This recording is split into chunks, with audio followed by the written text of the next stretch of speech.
കേരളത്തിലെ ഏറ്റവും വലിയ ആൾദൈവം ആരാണ് എന്ന് ചോദിച്ചാൽ പലരും അത് മാതാമൃതാനന്ദമയാണ് എന്നൊക്കെയാവും ഉത്തരം നൽകുക. പൊതുവെ ഹിന്ദു മതത്തിന്റെ ഒരു വിശ്വാസ രീതികൾ ഉപയോഗപ്പെടുത്തിക്കൊണ്ട് ആൾദൈവങ്ങൾ അല്ലെങ്കിൽ ബാബമാരൊക്കെ യഥേഷ്ടം രൂപപ്പെടാറുണ്ട്. എന്നാൽ കേരളത്തിലെ ഏറ്റവും വലിയ ആൾദൈവം മാതാമൃതാനന്ദമയി അല്ല എന്ന് തന്നെയാണ് യാഥാർത്ഥ്യം. CM മടവൂർ എന്ന പേരിൽ അറിയപ്പെടുന്ന ഇസ്ലാമിക പണ്ഡിതനാണ് കേരളത്തിലെ ഏറ്റവും വലിയ ആൾദൈവം. അതാണ് യാഥാർത്ഥ്യം. സുന്നി ഇസ്ലാമിക വിശ്വാസ രീതികൾ പിന്തുടരുന്ന വലിയൊരു വിഭാഗം ആളുകൾ CM മടവൂരിനെ ആത്മീയ ഗുരുവായും സൂഫി വര്യനായും പ്രവാചകൻ മുഹമ്മദ് നബിയിലേക്കുള്ള വഴിയായും ഒക്കെയാണ് കാണുന്നത്. ഇദ്ദേഹം മരണപ്പെട്ട ആളാണ്. അതുകൊണ്ട് കൂടി തന്നെ ആൾദൈവം എന്ന റേഞ്ചൊക്കെ വിട്ട് ഒരു കൾട്ട് എന്ന നിലയിലാണ് CM മടവൂർ നിലകൊള്ളുന്നത്. CM മടവൂരിന്റെ ഒരു ഭക്തൻ നടത്തിയ ഒരു വിശ്വാസ കൊലപാതകത്തിന്റെ പശ്ചാത്തലത്തിലാണ് ഈ വിഷയത്തിൽ ഇപ്പോൾ പ്രാധാന്യമുള്ളത്. എന്താണ് സംഭവം എന്നറിയാനായി ഈ വീഡിയോ പൂർണ്ണമായും കാണുക. ആൾദൈവവും ഒരു കൾട്ടും തമ്മിൽ വ്യത്യാസമുണ്ട്. ഒരു പ്രത്യേക വ്യക്തി, ആശയം, അതല്ലെങ്കിൽ വിശ്വാസം എന്നിവയെ അന്ധമായി പിന്തുടരുന്ന ഒരു ഗ്രൂപ്പാണ് കൾട്ട്. CM മടവൂർ അല്ലെങ്കിൽ CM വലിയുള്ളാഹി എന്നത് ഇത്തരത്തിൽ നിലനിൽക്കുന്ന ഒരു ലക്ഷണമൊത്ത കൾട്ടാണ്. കൾട്ട് രൂപപ്പെടുന്നതും നിലനിൽക്കുന്നതും പൊതുവെ ഇവിടെ നിലവിലുള്ള ഏതെങ്കിലും ഒരു മതവിശ്വാസ ധാരകളുടെ കൂടി പിൻബലത്തിലായിരിക്കും. ഇസ്ലാമിന്റെ പൊതുവായ മതപ്രബോധനത്തെയോ പ്രാർത്ഥനാ രീതികളെയോ ഒക്കെ പിന്തുടരുന്ന ആളുകൾ തന്നെയാണ് ഇവിടെ ഈ CM മടവൂരിന്റെ പിന്നിലും രൂപം കൊണ്ടിരിക്കുന്നത്. അത് ശ്രദ്ധിക്കേണ്ട ഒരു കാര്യം കൂടിയാണ്.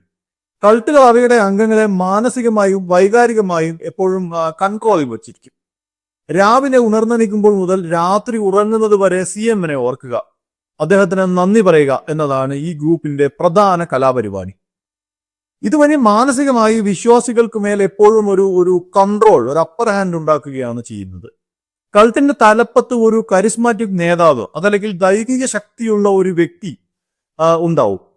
ഈ ഗ്രൂപ്പിനെ നയിക്കുന്നത്, ഈ കൾട്ടിനെ നയിക്കുന്നത് ഈ നേതാവാണ്. ഇവിടെ CM വലിയുള്ളാഹി അങ്ങനെയുള്ള ഒരാളാണ്.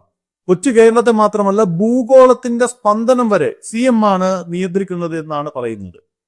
വലിയുള്ളാഹി, മഹാനവറുകൾ എന്നൊക്കെ അനുയായികൾ വിളിക്കുന്ന ഇദ്ദേഹത്തിന്റെ ദിവ്യാത്ഭുത പ്രവർത്തനങ്ങൾ അഥവാ കറാമത്തുകൾ ലോകത്തെ മറ്റൊരു കൾട്ട് ലീഡറും ചെയ്തു കാണില്ല എന്നതാണ് വസ്തുത. മരിച്ചുപോയെന്ന് ഡോക്ടർമാർ വിധി എഴുതിയ ഒരു സ്ത്രീ, അതായത് മൂക്കിൽ പഞ്ഞി വെച്ച് കിടത്തിയ ഒരു സ്ത്രീയെ കോഴിക്കോട് മെഡിക്കൽ കോളേജ് വാർഡിലേക്ക് കടന്നു കയറിപ്പോയി അടിച്ചെഴുന്നേൽപ്പിച്ച് ജീവിപ്പിച്ച കഥ മുതൽ സൗദിയിലെ ജയിലിൽ രാത്രി കടന്നു ചെന്ന് അവിടെ തടവിലായിരുന്ന തന്റെ ഒരു അനുയായിയെ പുറത്തേക്ക് കൂട്ടിക്കൊണ്ടുവന്നതടക്കം സാമാന്യ യുക്തിക്ക് നിരക്കാത്ത അനവധി കറാമത്തുകൾ ചെയ്ത ആളാണ് ഈ CM മടവൂർ. നിങ്ങൾ CMൽ വിശ്വസിക്കുന്നുണ്ടെങ്കിൽ അദ്ദേഹത്തിന്റെ കറാമത്തിൽ വിശ്വസിക്കണം എന്നതാണ് ഇതിന്റെ ഒരു പ്രാഥമിക രീതി. യൂട്യൂബിൽ CM മടവൂർ എന്ന് സെർച്ച് ചെയ്ത് നോക്കിയാൽ തന്നെ അനവധി കറാമത്ത് വീഡിയോകൾ കാണാം. ഇത്തരത്തിൽ CM മടവൂരിന്റെ കറാമത്ത് വീഡിയോകൾ മാത്രം യൂട്യൂബിൽ അപ്ലോഡ് ചെയ്തുകൊണ്ടിരുന്ന ഒരു മതപണ്ഡിതനാണ് സിറാജുദ്ദീൻ. ഭാര്യയെ നിർബന്ധിച്ച് വീട്ടിൽ പ്രസവിപ്പിച്ചിട്ട് അമിത രക്തസ്രാവം ഉണ്ടായി അവർ കൊല്ലപ്പെട്ട ഒരു സംഭവം മലപ്പുറത്തുണ്ടായല്ലോ.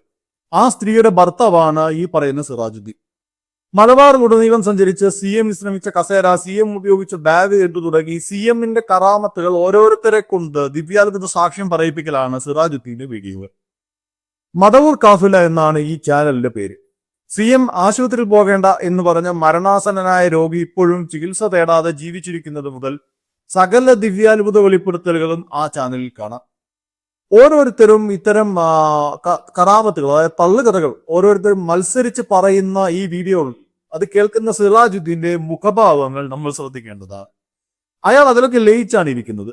CMന്റെ ബാഗ് എന്ന് പറഞ്ഞ് ഒരു പഴഞ്ചൻ ബാഗ് മുഖത്തോട് ചേർക്കുമ്പോഴൊക്കെ അയാൾ അനുഭവിക്കുന്ന ഒരു ആത്മനിർവൃതിയുണ്ട്. അതിനെ ട്രോൾ ചെയ്ത് കൊണ്ടോ പരിഹസിച്ചത് കൊണ്ടോ കാര്യമില്ല.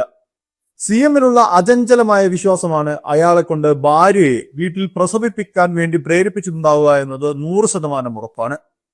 അയാൾ നിരന്തരം പറഞ്ഞുകൊണ്ടിരിക്കുന്ന കഥകളിലെ CM മരിച്ച സ്ത്രീയെ അവരുടെ ഭർത്താവിന്റെ ആവശ്യപ്രകാരം ജീവിപ്പിച്ചിട്ടുണ്ട്. കടുത്ത അസുഖമുള്ള ആളിനോട് രോഗം മാറി എന്ന് പറഞ്ഞപ്പോഴേക്കും രോഗം മാറിയിട്ടുണ്ട്. മടവൂരിൽ ചെന്ന് പ്രാർത്ഥിച്ചിട്ട് ഇപ്പോഴും അസുഖം മാറിയ ആളുകൾ നിരവധിയുണ്ട്.